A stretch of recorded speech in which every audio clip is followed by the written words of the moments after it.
అద్భుత సువార్త, అద్భుత సువార్త, అద్భుత సువార్త, అద్భుత సువార్త. ఆశ్చర్యకరుడు, ఆలోచనకర్త, ఆశ్చర్యకరుడు, ఆలోచనకర్త, ప్రభు యేసు వార్త, రక్షణ సువార్త, ప్రభు యేసు వార్త, రక్షణ సువార్త. అద్భుత సువార్త, అద్భుత సువార్త, అద్భుత సువార్త, అద్భుత సువార్త.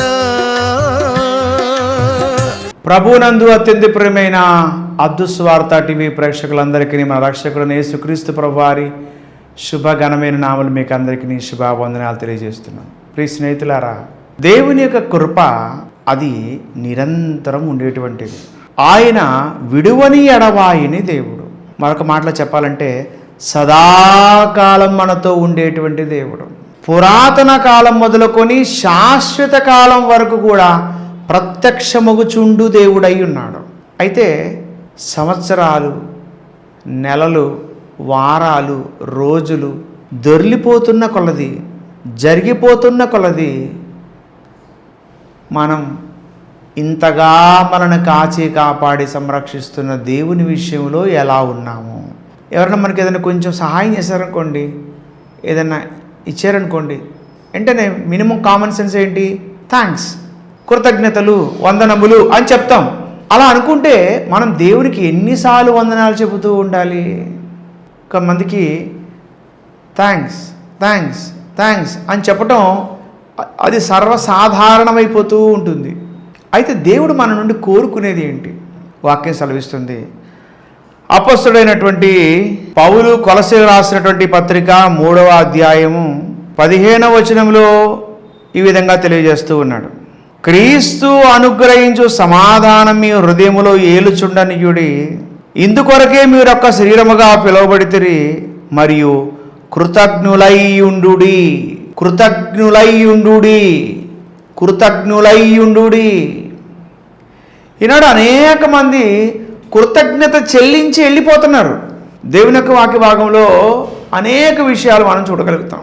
కృతజ్ఞత కలిగి జీవించిన వారు, కృతజ్ఞులై ఉన్నవారు చాలా కొద్దిమంది. కృతజ్ఞత చెల్లించి మళ్ళీ లోకంలోకి వెళ్ళిపోయినటువంటి వారు అనేక మంది ఉన్నారు. దేవుని యొక్క వాక్య భాగంలో నుంచి కీర్తన గ్రంథం 106వ సంకీర్తన 12వ వచనం చూడండి. వారు ఆయన మాటలు నమ్మిరి, ఆయన కీర్తి గానము చేసిరి.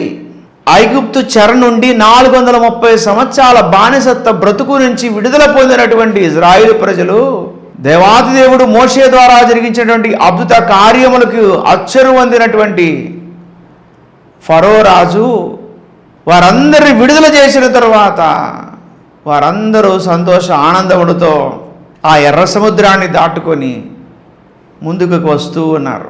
అవన్నీ ఆయన చేసిన అద్భుత కార్యములు, సాహస కార్యములు, ఘనకార్యములు చూసి వారందరట ఆయన కీర్తి గానము చేసిరి, కృతజ్ఞతలు చెల్లించారు. సంతోషం, ఎవరికైనా సంతోషం కలిగినా వారి కీర్తనలు పాడవలెను. స్తుతించడం మంచిది, ఆరాధించడం మంచిది, కీర్తించడం మంచిది. అయితే కృతజ్ఞత చెల్లించి వెళ్ళిపోయేవారుగా మనం ఉండకూడదు పిల్లరా. కృతజ్ఞులమై ఉండాలి. గమనించండి ఆ వచనం 106వ సంకీర్తన 12-13 వచనాలు. అప్పుడు వారు ఆయన మాటలు నమ్మిరి, ఆయన కీర్తి గానము చేసిరి, అయినను వారు ఆయన కార్యములను వెంటనే మరిచిపోయిరి, ఆయన ఆలోచన కొరకు కనిపెట్టుకొనకపోయిరి. ఎంత భయంకరమైన అంశం ఆలోచించండి. ఈనాడు అనేక మంది మా దేవుడు ఏం చేసినాడు, ప్రభుని అంగీకరించాం, మా జీవితంలో ఏం జరిగింది, అలా ఎందుకు జరిగింది, ఇలా ఎందుకు జరిగింది, ఇలా కాకుండా అలా జరిగితే ఇంకా బాగుండేది, ఇంకా కొంచెం బెటర్గా అయితే బాగుండేది, దేవుడు ది బెస్ట్ ఇస్తానన్నాడు, కానీ మాకు ఈరోజు ఈ సమయంలో ఏమి పొందుకోలేకపోయాం, ఏదో కొంచెమే ఇచ్చారు, ఇంకా ఇస్తే బాగుండేది, ఒకటే జరిగింది మరొకటి జరిగితే బాగుండేది, ఈ సంవత్సరం మాకు అంతా బాగా కలిసి వచ్చింది, ఈరోజు ఈ సంవత్సరం మేము చాలా హ్యాపీగా ఉన్నాం, దేవానికి స్తుతులు. అది ఎవరైనా చెప్తారు. ప్రతి విషయంలో కృతజ్ఞతాస్తుతులు చెల్లించండి, ఇలాగ చేయడం యేసుక్రీస్తునందు మీ విషయంలో దేవుని చిత్తమును తెస్సలోని పత్రికలో మనం చూడగలుగుతాం. అయితే కృతజ్ఞతలు చెల్లించి వెళ్ళిపోయేవారుగా ఉన్నామా, కృతజ్ఞమై జీవిస్తూ ఉన్నామా? ఈ కీర్తనలు పాడిన వాళ్ళు, గానము చేసినటువంటి ఇజ్రాయేల్ ప్రజలు అనేక మంది ఆ 40 సంవత్సరాలు ఆ అరణ్యంలో నడిచి దానిలోనే రాలిపోయిన వారు అనేక మంది ఉన్నారు. కారణం, ఆయన ఆలోచన కొరకు కనిపెట్టుకోలేకపోయారు. ఆయన కార్యములు మర్చిపోయారు. ప్రభువుని దూషించారు, సణిగారు, గొణిగారు, అనేక రకమైన అవమానకరమైనటువంటి విషయాలన్నీ చేశారు. ఆఖరికి దేవుడిస్తానన్న వాగ్దాన భూమి విషయంలో కూడా వారు అవిశ్వాసముతో ఉన్నారు కనుక, అబద్ధ సాక్ష్యాన్ని వారు నమ్మారు కనుక వారు నట్టేట మునిగిపోయినట్లుగా అయిపోయింది. ఎంత ఘోరం! ఈనాడు కృతజ్ఞతలు చెల్లించి వెళ్ళిపోతున్నామా? కృతజ్ఞత కలిగి ఎల్లప్పుడూ ఆయన్నే హత్తుకుని ఉంటున్నామా? ఆయన ఆప్షనల్ కాదు, ఇస్ ఎ మ్యాండేటరీ, కంపల్సరీ. ఆయన తప్ప మనకు ఆధారం లేదు. ఏమీ చేడుగు మాకు తోచదు, ఏమీ చేడుగు మాకు చేతగాదు, నీవే మాకు దిక్కుని ప్రార్థిస్తాడు భక్తుడు. ఈరోజు మనం ఎలా ఉన్నాం ఒకసారి ఆలోచించండి ప్రియులారా. ప్రభు కోరుతుంది కృతజ్ఞులయ్యుండుడి. యేసుక్రీస్తు ప్రభు వారు దగ్గరికి మార్గమున పోతూ ఉండగా 10 మంది కుష్ఠరోగులు, సర్వోన్నతుడా, దావీదు కుమారుడా, కరుణించు అని కేకలు వేశారు.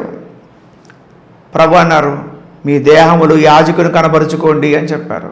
వారు దారిలో వెళ్తూ ఉండగానే 10 మంది శుద్ధులయ్యారు. కానీ 9 మంది వెళ్ళిపోయారు ఇంటికి. ఒక్కడే తిరిగి వచ్చాడు. వాడు సంతోషంతో, ఆనందంతో ప్రభు పాదాల మీద పడి ప్రభువుని స్తుతించాడు. పారిపోయేవాళ్ళుగా ఉన్నామా? కృతజ్ఞతలు చెల్లించుకొని ప్రభుకు నమస్కారం చేసి ఏదో కృతజ్ఞత కానుక చెల్లించి మోషే నియమించిన కానుకలాగా కానుక సమర్పించి వెళ్ళిపోతున్నామా? ఇదేనా భక్తి జీవితం? ఒకసారి మనం తొంగి చూసుకుందాం.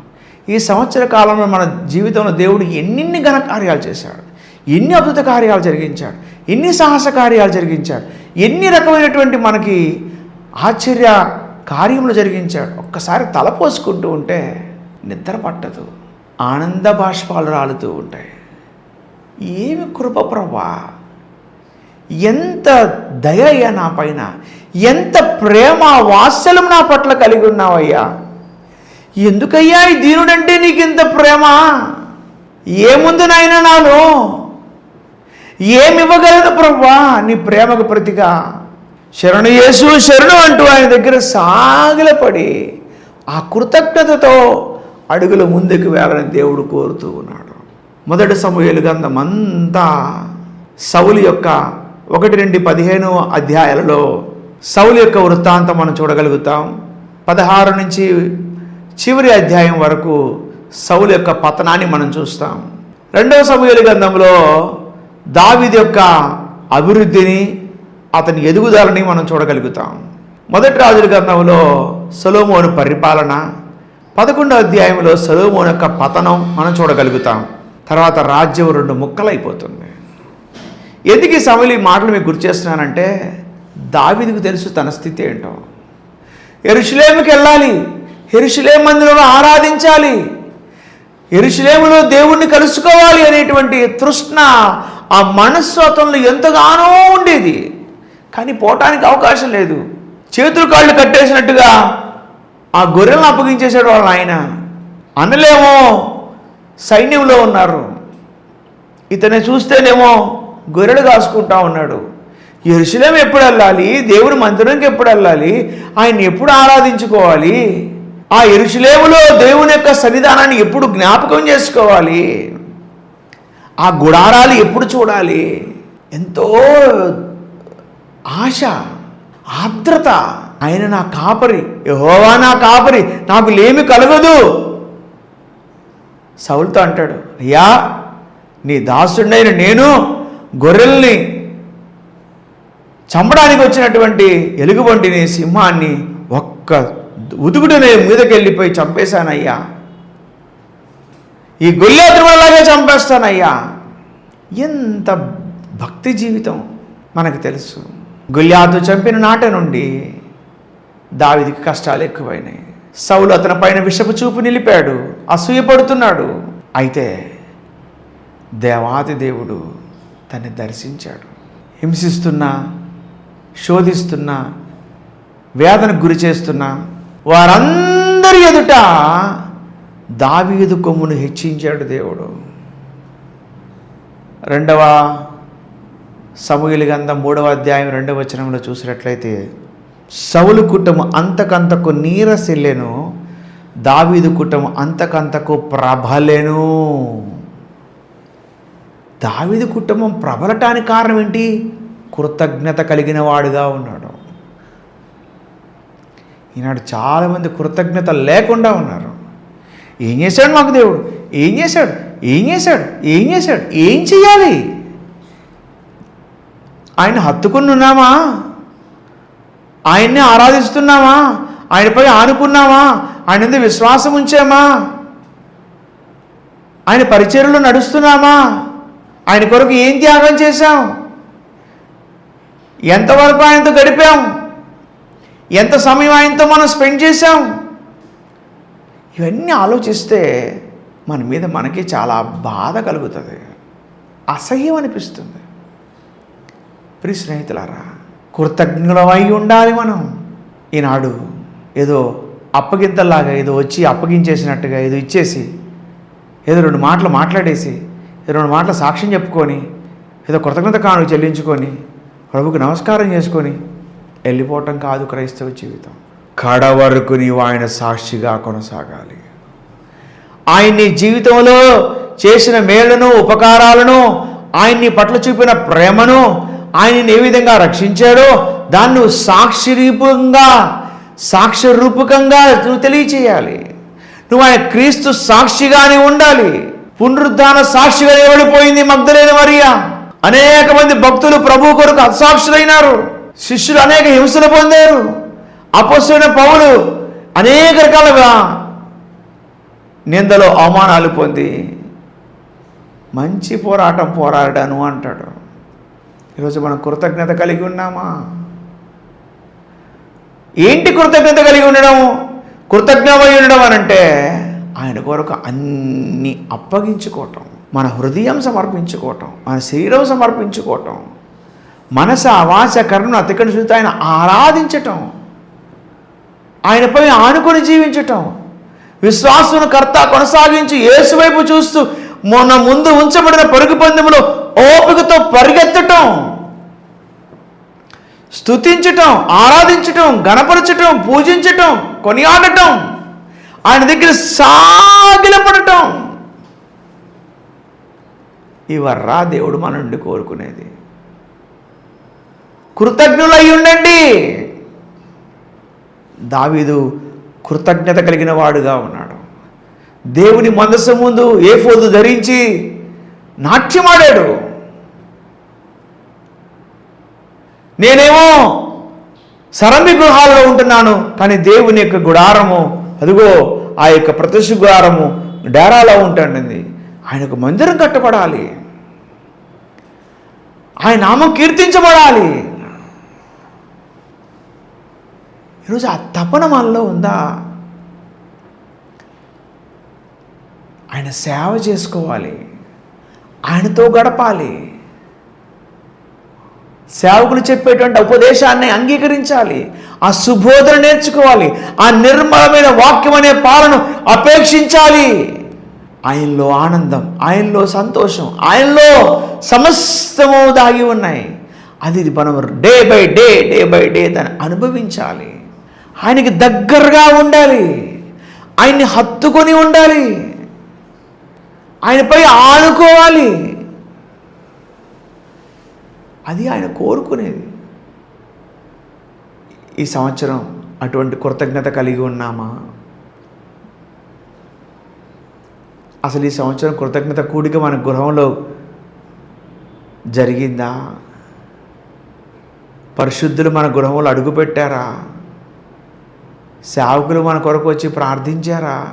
పరిశుద్ధులు రాదగినటువంటి గృహంగా మన గృహం ఉందా? సరే, పరీక్ష చేసుకుందాం.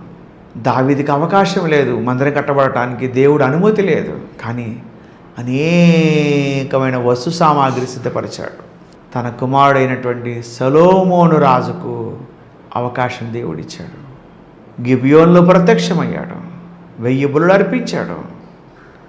దేవుని సన్నిధానంలో స్వప్నం ద్వారాను దర్శనముల ద్వారాను దేవుని ప్రత్యక్షతను పొందుకున్నాడు సొలొమోను రాజు. కానీ కృతజ్ఞత లేనివాడుగా ఉన్నాడు. 1000 మంది భార్యలను కలిగి ఆ భార్యను సంతోషింపజేయాలనేటువంటి తలంపుతోటి ప్రతి ఒక్క వారి సాంప్రదాయాలు బట్టి ఆచారాలను బట్టి విగ్రహారాధన వైపు తిరిగాడు, భ్రష్టుడైపోయాడు. దావీదు హృదయం వలె సొలొమోను హృదయం లేదు. ఈనాడు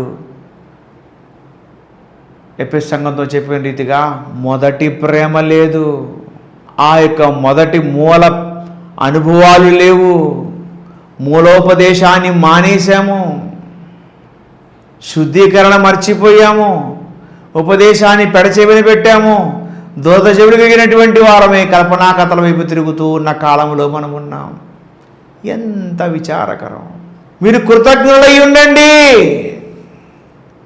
ప్రభుని కృతజ్ఞత కలిగి నీ కొరకు నేను జీవిస్తాను, కడవరకు నీ పరిచయం నేను కొనసాగుతాను. మాకు ఇవ్వబడిన నీ ధన్యతను భాగ్యాన్ని ప్రభా 10 మందికి మేము చాటి చెబుతాం. మమ్మల్ని కనికరించు ప్రభా అని మనం ఎందుకు ప్రార్థన చేయకూడదు?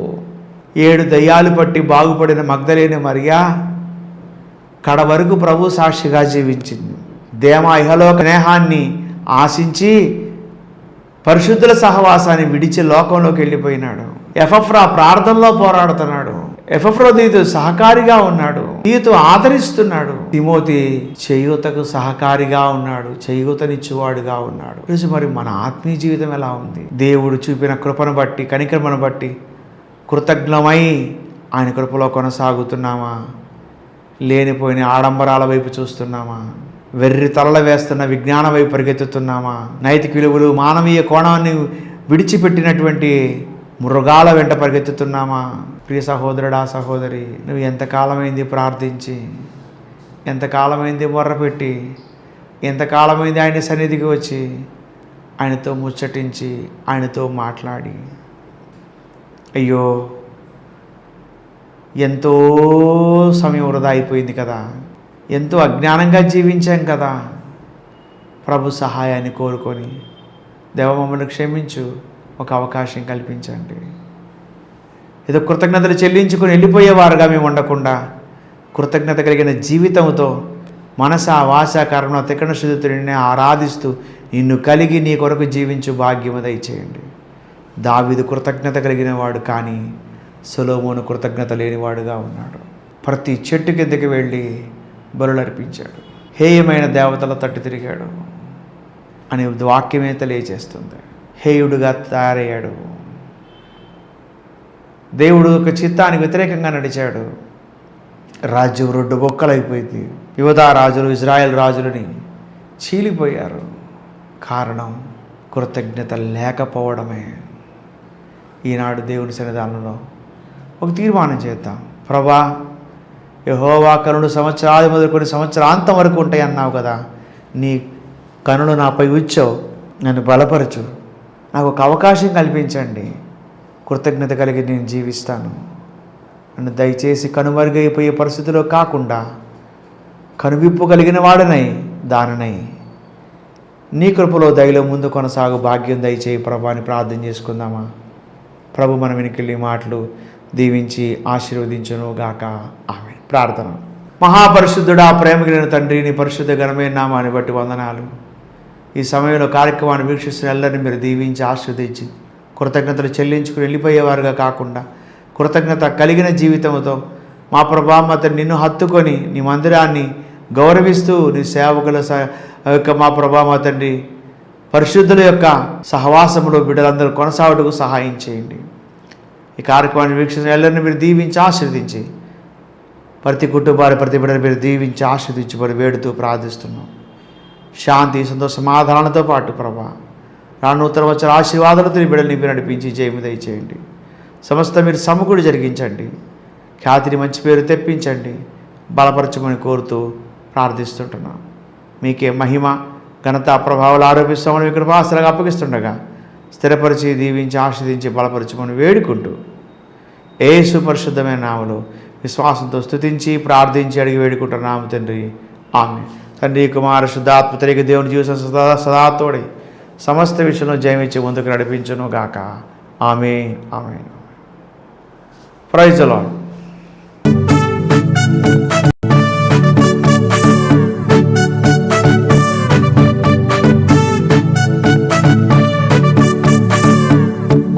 రాజు దేవాది దేవుడవు, అతి పరిశుద్ధుడవు, స్తుతులకు పాత్రుడవు. రాజాది రాజుకు దేవాది దేవుడవు, అతి పరిశుద్ధుడవు, స్తుతులకు పాత్రుడవు.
సంతోషమే